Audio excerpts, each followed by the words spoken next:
என் அன்பு சகோதர சகோதரிகளே, இயேசு கிறிஸ்துவின் நாமத்தில் என் அன்பின் வாழ்த்துக்கள்.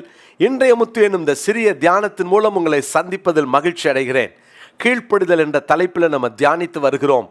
கீழ்ப்படிதலோடு கூட தேவ பிரசன்னத்தை காத்துக்கொள்வோம். எல்லாவற்றிலும் கீழ்ப்படியுங்கள்.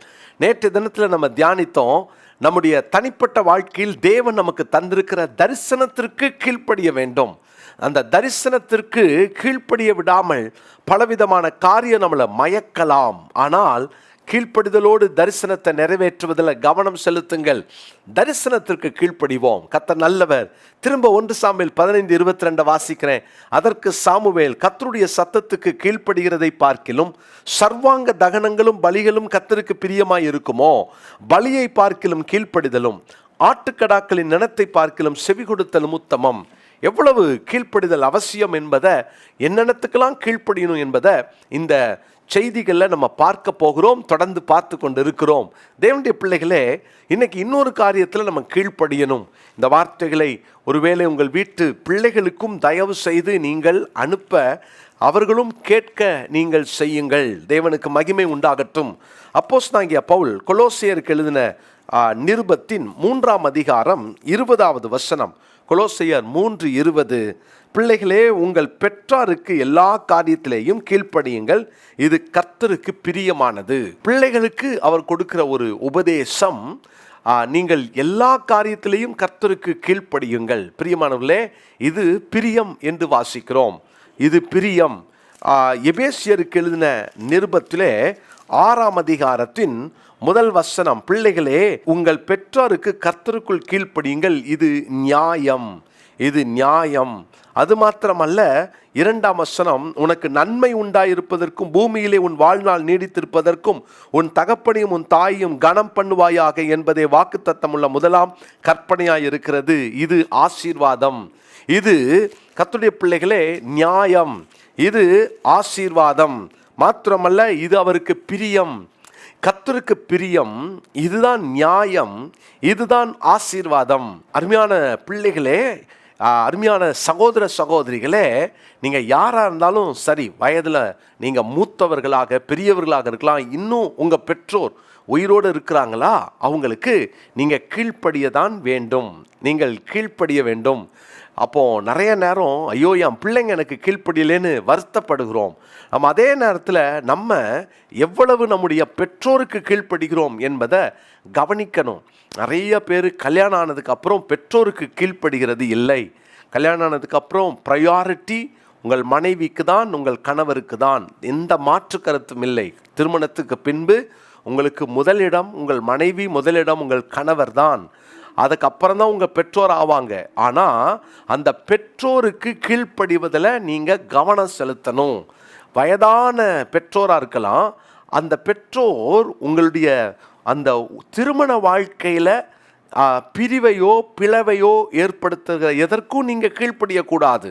நிறைய பெற்றோர் இன்னைக்கு பிள்ளைகளை வாழ விடாமல் பிரிக்கிறதையும் வாழ விடாமல் கெடுக்கிறதையும் இன்னைக்கு பார்க்குறோம். கவனமாக இருங்க. அப்படிப்பட்டவைகளுக்கு நீங்கள் பிள்ளைகள் கீழ்ப்படியக்கூடாது. ஆனால் இன்னைக்கு தேவனுடைய பிள்ளைகள், ஆவிக்குரிய பெற்றோரை நீங்கள் கொண்டிருப்பீர்கள் என்று சொன்னால் அவர்கள் ஆலோசனையை கேட்க வேண்டும். ஆனால் கணவன் மனைவி தான் நீங்கள் தீர்மானம் எடுக்கணும். நல்லா கவனிங்க.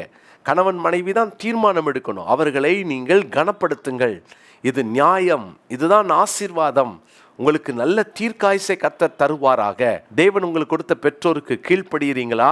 தேவன் உங்களுக்கு கொடுத்த பெற்றோருக்கு நீங்கள் அடங்கி நடக்கிறீர்களா?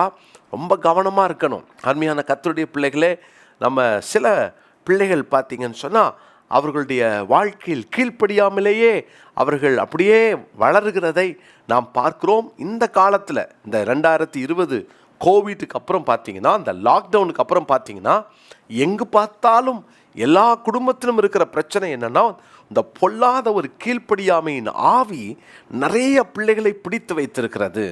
பிள்ளைகள் பெற்றோரை எதிர்த்து பேசுவது. நல்லா கவனிச்சுக்கோங்க கர்த்தருடைய பிள்ளைகளே, ஒரு நாளும் உங்கள் வாழ்க்கையிலே பெற்றோருக்கு நியாயம் பேசாதீங்க. உங்களுடைய திருமண வாழ்க்கை வரை பெற்றோருக்கு நீங்கள் கீழ்ப்படிய வேண்டும். நல்லா கவனிச்சுக்கோங்க. அதுதான் உங்களுக்கு ஆசீர்வாதம். அதுதான் உங்கள் வாழ்க்கை, உங்கள் எதிர்காலம் நல்லா இருக்கும். இன்றைக்கி நீங்கள் ஒரு நியாயம் பேசுகிறீங்கன்னா உங்கள் பிள்ளைங்க வேறு நியாயம் உங்ககிட்ட பேசுவாங்க. நீங்கள் விதைப்பதை நாளைக்கு அறுப்பீர்கள். கவனம் கவனம். அருமையான கர்த்தருடைய பிள்ளைகளே, ஒரு சின்ன வீடியோவை நான் பார்த்தேன். ஒரு வாலிப பிள்ளைக்குள்ளே பயங்கரமான பொசஸ்ட், அந்த ஊழியக்காரர் ஜெபிக்கும் போது அந்த உள்ளே இருக்கிற அந்த பொல்லாத ஆவி மேனிஃபெஸ்ட் ஆயிடுச்சு. அப்போது அந்த ஊழியக்காரர் ஜெபிக்கும் பொழுது அவர் ஒரு காரியம் சொன்னார். உன் பெற்றோருக்கு நீ கீழ்ப்படியாததினாலே தான் இந்த பொல்லாத ஆவி உனக்குள் வந்தது என்று சொன்ன உடனே அது பயங்கரமாக ஸ்க்ரீம் பண்ணி விழுந்து உருண்டு அந்த பிசாசு அந்த பெண்ணை விட்டு ஓடியது. நான் அந்த வீடியோவை பார்த்தபோது நான் ஆச்சரியப்பட்டேன். பாருங்கள், கீழ்ப்படியாமையின் ஆவி சில பிள்ளைகளை தாக்கி விடுகிறது. கவனமாக இருங்க. உங்களுக்கு ஆசீர்வாதம் வேணுமா? நீங்கள் ஆண்டவருடைய சத்தத்துக்கு கீழ்ப்படிந்து, தேவன் உங்களுக்கு கொடுத்த அப்பா அம்மாவை அந்த தேவன் நமக்கு கிருபையாக தந்திருக்கிறார். அப்பா அம்மா சொல்கிறாங்களா, அவங்கக்கிட்ட அனுபவம் உண்டு. அப்பா அம்மா சொல்கிறாங்களா, அவங்கக்கிட்ட ஆலோசனை உண்டு. அப்பா அம்மா சொல்கிறாங்களா, அவங்கக்கிட்ட ஆசீர்வாதம் உண்டு. அனுபவம், ஆலோசனை, ஆசீர்வாதம், இந்த மூணும் படிக்காத அப்பா அம்மாவுக்கு கூட உண்டு. மறந்துடாதீங்க. நிறைய பிள்ளைங்க சொல்லுவாங்க, உங்களுக்கு என்ன தெரியும்? ஏன்னா கஷ்டப்பட்டு பிள்ளைகளை படிக்க வச்சுருப்பாங்க அப்பா அம்மா. அப்படி படிக்க வச்சதுனால, நீங்கள் அப்பா அம்மாவோட நல்லா படித்ததுனால அவங்களுக்கு தெரியாதுன்னு நினைக்கிறீங்களா? அனுபவம் உண்டு. உங்கள் படிப்பெல்லாம் ஒரு நிமிஷத்தில் குப்பையாயிடும் அனுபவத்துக்கு முன்னால். ஆலோசனைகள், உங்கள் வயது அவர்கள் அனுபவத்தை விட குறைந்ததாக இருக்கும். எனவே அனுபவங்கள் உண்டு.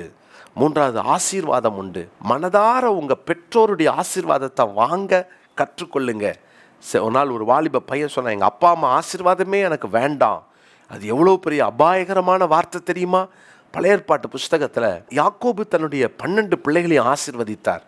மோசே 12 கோத்திரத்தை ஆசீர்வதித்தார். என் பாட்டி அவங்க பிள்ளைங்க எல்லாரையும் கூப்பிட்டு ஆசீர்வதிச்சாங்க தெரியுமா? கண்ணை மூடுறதுக்கு முன்னால் வசனத்தை சொல்லி ஆசீர்வதிச்சாங்க. எனக்கு ஆச்சரியமாக இருந்தது. இன்றைக்கும் மறக்க முடியாது. எங்கள் அம்மா எங்களை ஆசீர்வதிச்சாங்க. எவ்வளோ பெரிய ஆசீர்வாதம், பாக்கியம். எங்கள் பெற்றோர் எங்களை ஆசீர்வதித்திருக்கிறாங்க. இதெல்லாம் உங்களுக்கு கிடைக்குமா?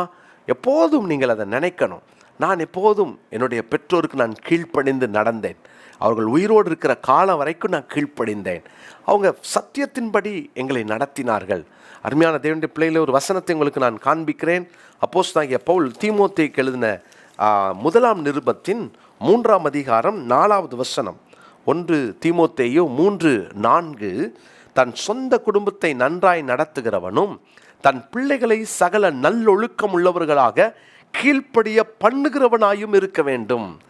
கீழ்ப்படிய பண்ணுகிறவனாயும் இருக்க வேண்டும். கண்டிக்க வேண்டிய நேரத்தில் பெற்றோர் கண்டிக்கலைனா, பிரியமான தேவனுடைய பிள்ளைகளே, ஒரு காலத்துக்கு அப்புறம் கீழ்ப்படிய பண்ண முடியாது. எனவே நீங்கள் ஏலியின் பிள்ளைகளைப் போல உங்கள் பிள்ளைங்க மாறிடக்கூடாது. என்ன வேதனை!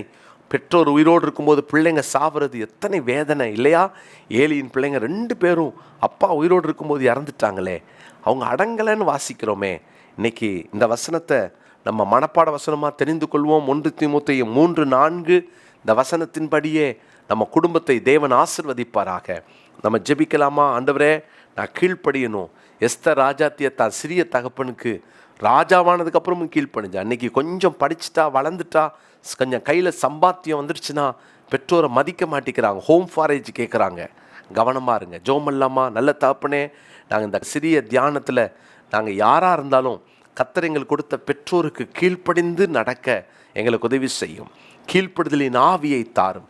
கீழ்ப்படியாமையிலே சிக்கியிருக்கிற பொல்லாத பிசாசின் கட்டில் இருக்கிற ஒவ்வொருவரையும் விடுவித்தரலும். ஆண்டவரே, நாங்கள் எங்கள் பிள்ளைகளை கீழ்ப்படிய பண்ணுகிறவர்களாக இருக்க, நல்லொழுக்கத்தில் வளர்க்கிறவர்களாக இருக்க ஞானத்தையும் கிருபையும் எங்களுக்கு தாரும். இயேசுவின் நாமத்தில் ஜெபிக்கிறோம் பிதாவே, ஆமென்.